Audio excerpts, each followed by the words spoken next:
PIB, inflação, juros, dólar.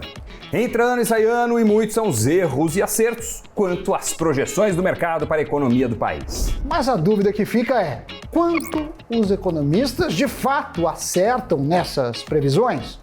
Ou será que eles mais escorregam? O Cafeína de hoje traz um levantamento do Invest News com as previsões da última década para a economia brasileira. Será que teve mais erros que acertos?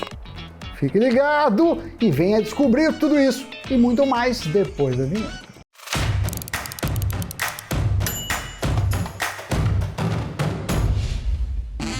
Amiguinhos e amiguinhas, lembro de uma capa da revista Exame, salvo engano, que falava que os economistas previram 9 das últimas 2 crises que aconteceram.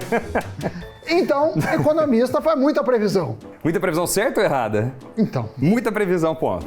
Agora, não é só certo ou errado, porque erro faz parte. A questão é quanto você erra. Você erra sempre pro mesmo lado? E é isso que a gente vai falar neste Cafeiola de hoje. Será que tem viés nisso aí? Olha só, todo começo de ano o filme se repete. Nós estamos otimistas, fazemos previsões maravilhosas para o ano, renovamos aquelas promessas sempre na virada, falando esse ano eu vou fazer isso, aquilo, enfim, pacote completo. Eu quando pulava ondinha, eu acho que nem Deus mais acreditava nas minhas promessas. Mas vamos lá. Acontece que no mercado financeiro não é muito diferente. Todo ano no mercado financeiro tem as projeções para PIB. Geralmente os economistas falam que vai crescer mais de 3%. O dólar muitas vezes vai ficar mais barato, a inflação está tudo sob controle. Mas o que acontece, Doni? A bigorna da realidade, que nem no desenho animado, Zanuto bota uma bigorna. Qual que era a bigorna? Que desenho que tem a bigorna? Então, afinal de contas, nós fizemos o papel de Sherlock Holmes, brasileiros tupiniquins, colocamos a lupa em ação e o Invest News resolveu então checar as previsões. Será que excessivamente otimistas? Ou não, do mercado na última década, para ver o quanto os economistas do mercado financeiro acertaram ou erraram as suas previsões sobre a economia do país e, principalmente, como ela estaria ao fim do ano. Para isso, a nossa colega Karina Trevisan pegou o primeiro boletim Focus de cada ano entre 2011 e 2020 e viu se os pitacos para PIB, inflação, juros e dólar se concretizaram. E a notícia não é muito positiva para os participantes do boletim Focus. Nos últimos 10 anos, o desempenho do PIB só surpreendeu positivamente uma vez. O dólar ficou acima do esperado pelo mercado em 8 das 10 vezes consultadas. E a inflação surpreendeu o mercado para cima em 7 dos 10 anos. E o único indicador em que o mercado foi mais pessimista que a realidade foi a Selic, que terminou 7 vezes abaixo das projeções. Interessante esse balanço, hein? Sim. Interessante. É um horizonte de 10 anos, são 10 análises, né? Pega o começo de cada ano e fala o que está sendo projetado para o fim daquele ano. Isso. Aí faz isso, para 2011, 12, 13, 14 e tudo mais. Aí pega só o primeiro, guarda no envelope, no final do ano vê, acertou ou errou, foi acima ou abaixo, aí conta. Exatamente. Então, vamos dar uma olhada nesses indicadores e no índice de erro no Cafeína de hoje. Olha, começando pelo mais importante deles, o PIB. Nos últimos 10 anos, o resultado do Produto Interno Bruto só surpreendeu positivamente o mercado em uma ocasião, 2017.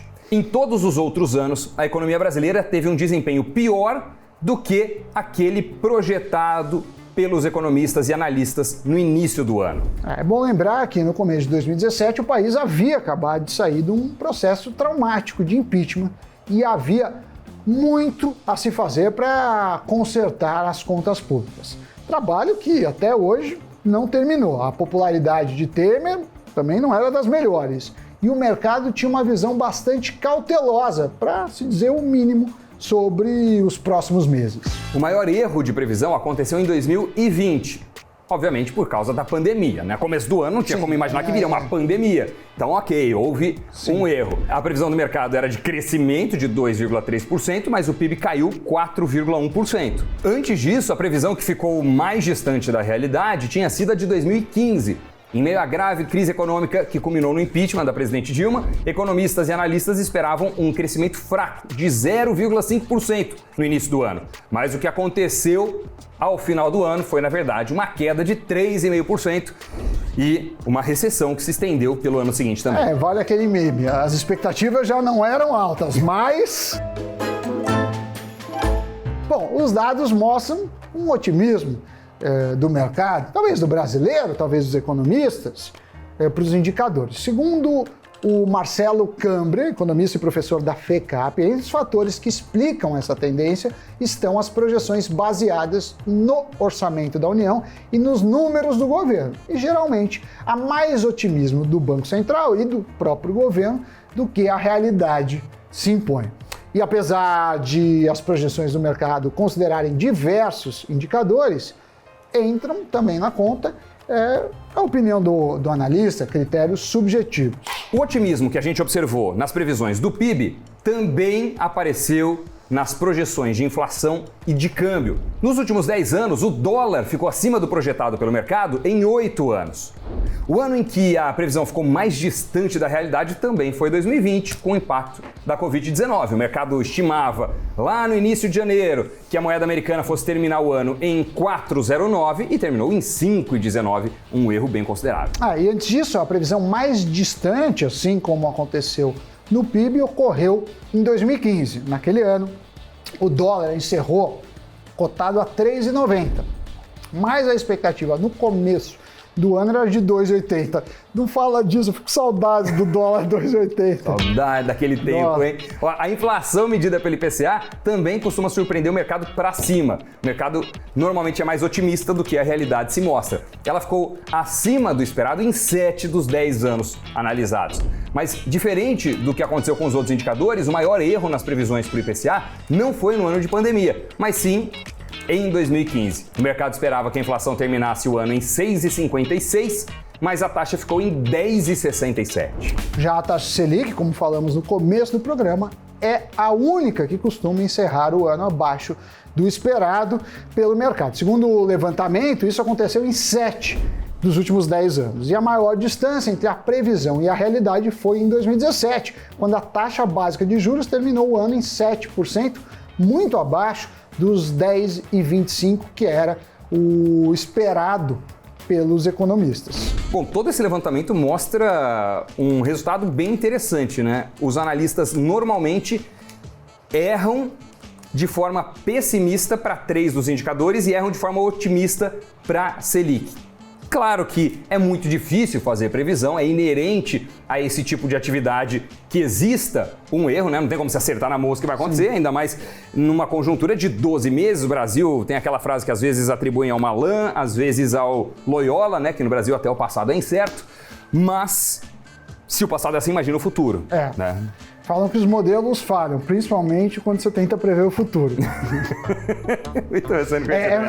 Não é isso. É muito difícil fazer previsão, principalmente quando se trata do futuro. É algo assim. Bom, temos que considerar também que essa década teve uma crise política e econômica, que culminou em um impeachment e a maior pandemia em um século. Por melhor que seja o analista, difícil também acertar nessas condições. Por outro lado, temos que considerar que nos anos mais calmos, se é que tem algum ano calmo por aqui, também os analistas erraram em um bocado, viu? Como exemplo do que você acabou de falar, Sammy Boy, dos gráficos que a gente mostrou anteriormente, por exemplo, os analistas erraram por mais de 1 ponto percentual a previsão do PIB em 2012 e quase isso em 2019. Já o maior erro para o dólar, em condições normais de temperatura e pressão, foi em 2018.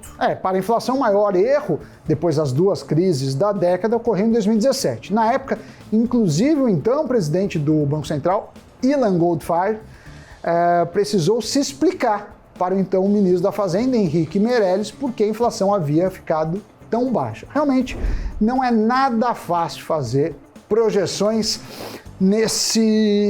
sob esse sol tupiniquim. Pois é. E como você gosta de dizer, o Brasil não é para amador. Não é para amadores, Sammy Boy. Qual é o balanço que você faz deste O balanço é que se erra muito e que a gente tem que ficar que essas previsões assim são falhas. E aí tem dois caminhos. Ou você tentar buscar o seu próprio modelo de previsão ou ir mais no feeling, porque se errar mais do que acertar significa que se fizesse o contrário do que eles julgaram, poderia ter até um índice de acerto melhor. Claro que não é só para cima ou para baixo, tem que olhar a magnitude, mas de fato erra-se muito no Brasil. A economia é difícil, a gente tem sempre problemas inusitados, mas talvez por isso os economistas não tenham grande credibilidade por aqui. Não sei, talvez. Acho que é interessante notar também, porque muitas vezes falam, economista é tudo pessimista, porque vocês economistas são pessimistas. Não, na verdade, o que os dados mostram, pelo menos nessa análise de 10 anos de Boletim Focus e de realidade da economia brasileira, é que as previsões dos economistas foram muito mais otimistas do que a realidade se mostrou. Eles superestimaram a nossa capacidade econômica. Pois é, então os economistas acham que o PIB vai ser melhor do que de fato é, que o dólar vai terminar num patamar mais interessante do que de fato termina, que a inflação vai ser mais baixa do que realmente se mostra, enfim. Curioso, pelo menos, observar isso aí, certo? É isso aí. Mas, para você não ficar perdido, tem que chamar as atualidades, giro de notícias.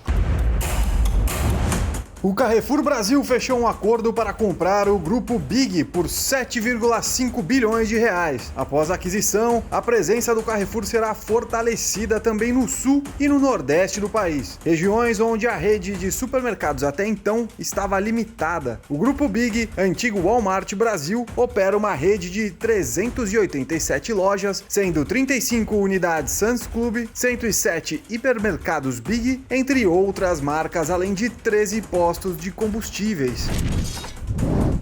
Em um ano turbulento por causa da pandemia do coronavírus, poucos setores escaparam da crise. O agronegócio foi um deles. De olho neste cenário, a Forbes publicou sua lista anual com as empresas brasileiras do agronegócio que mais se destacaram. A primeira da lista é a JBS, seguida de Raizen, Cosan, Marfrig, Cargill, entre outras.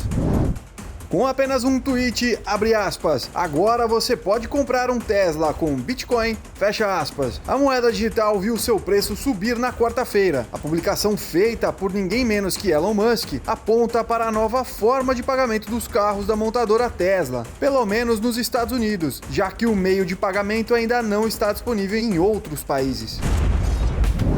Depois do giro, vamos ver como é que foi o fechamento do mercado.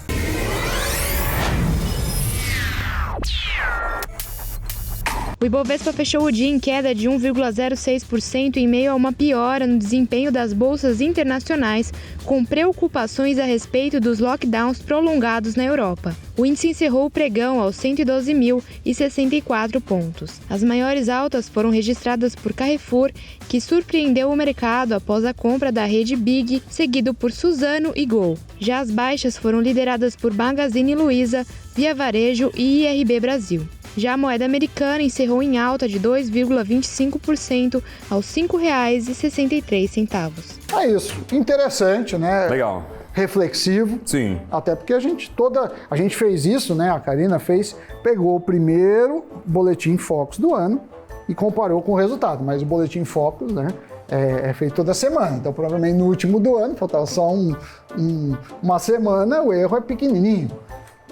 Mas vale falar aí de indicadores que a gente fala com muita frequência na mídia, inclusive aqui no Invest News. Valeu, até o próximo Cafeína. Tchau.